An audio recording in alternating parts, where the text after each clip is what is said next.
ସେଇ ଭଳିଆ ମନ୍ଦିର ଯୋଉଟା ପୁରାତନ ମନ୍ଦିର, ସେ ମନ୍ଦିରକୁ ଯାଅ, ବସ ଚୁପ୍ ହେଇକି। ଯାହା ବି ପ୍ରୋବ୍ଲେମ ଅଛି ହେଲା, ଭଗବାନ ଯିଏ ବି ଥିବେ ତାଙ୍କୁ ନମସ୍କାର କର।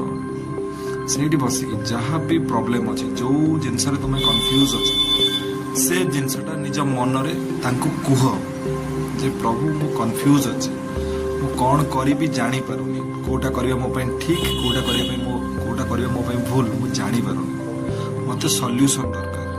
ବାସ୍ କହିକି ଆସ। ବେଶୀ ନାହିଁ, 7-8 ଦିନ ଯାଇଥିବ ତମକୁ ସଲ୍ୟୁସନ ମିଳିଯିବ। ସେଇଭଳିଆ ମନ୍ଦିର ଯୋଉଟା ପୁରାତନ ମନ୍ଦିର, ସେ ମନ୍ଦିରକୁ ଯାଅ, ବସ ଚୁପ୍ ହେଇକି।